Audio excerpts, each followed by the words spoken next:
Hello, Mr. Dieckhoff. Thomas, nice to meet you, and thank you for the interview. You are the CEO of and director for Ironman Europe. How you feel today? Because we ask everyone for athlete how you feel, but how you feel you one day before the big race? Well, I'm very excited. On one hand, nervous because when you have such a big race, particularly with such a big media exposure this year, then you want to make sure that everything goes well.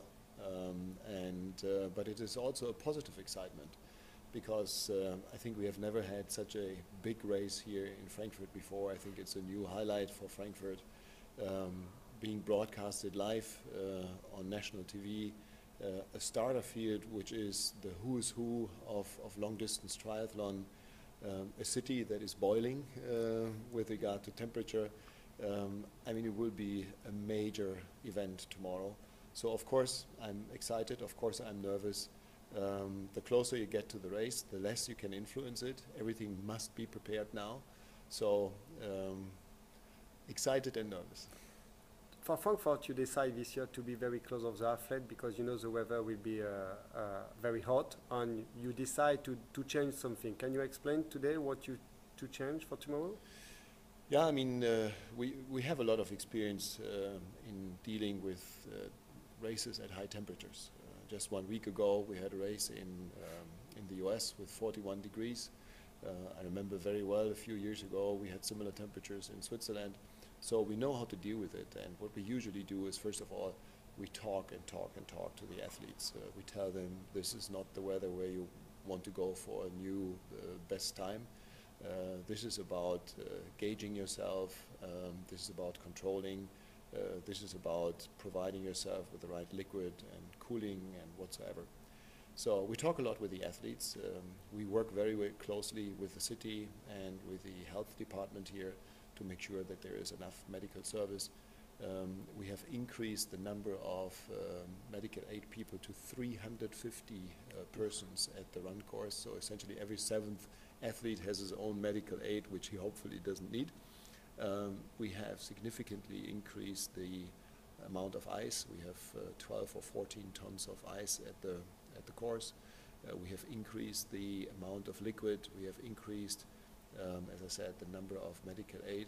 We have put 3 showers on the run course, and let's not forget the run course here in Europe has in Frankfurt has 7 aid stations. So essentially every 1 to 2 kilometers there is an aid station, and so I think we are well prepared. We have also changed a little bit the run course, not of course the distance, but we were successful in negotiating short-term with the city to move the run course at one part. It's a 1.5 kilometer stretch where it is usually in the sun. We just moved it a few meters to the left, and now it is in the shade there as well.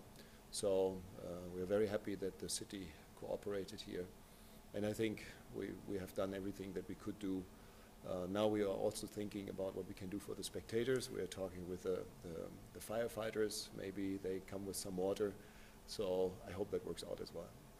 Also, you have a wonderful start list again, and with Freddy, with Sebastian, with Frodeno, and some very great athletes. It will be a fantastic race tomorrow.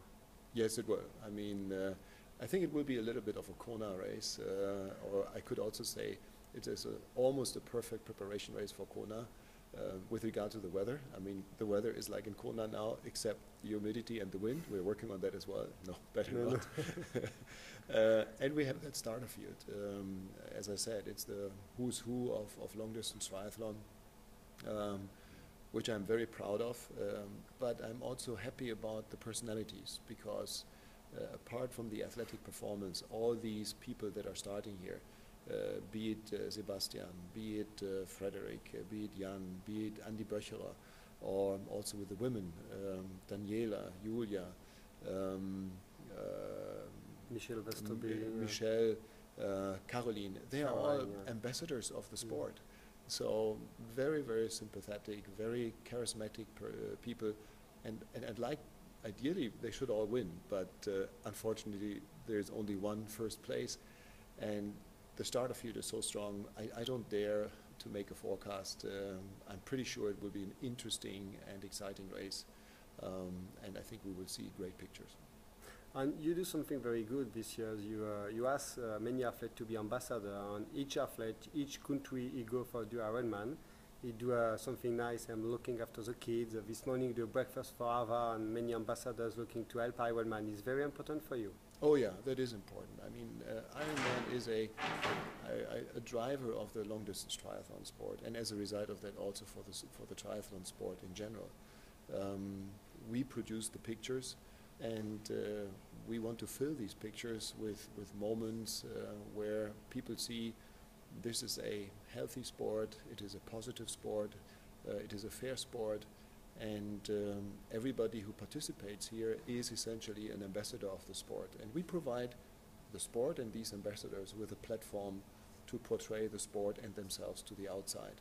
So that's why we do the side events, that's why we are forcing the issues that are important for us.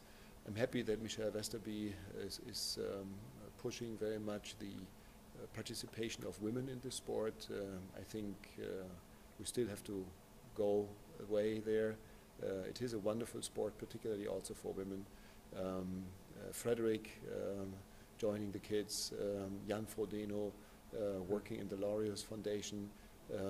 There are lots of good initiatives which are all in favor of the sport. Thank you, Thomas. All the best for you tomorrow. It will be a long day for you, and I hope Sunday evening we can pass a good time together to say, oof, we good day. Tomorrow evening, 10 p.m., you will see someone being very exhausted, but hopefully also very happy having a beer with you. Thank you very much, Thomas Dieckhoff. Have a nice time. Thank you.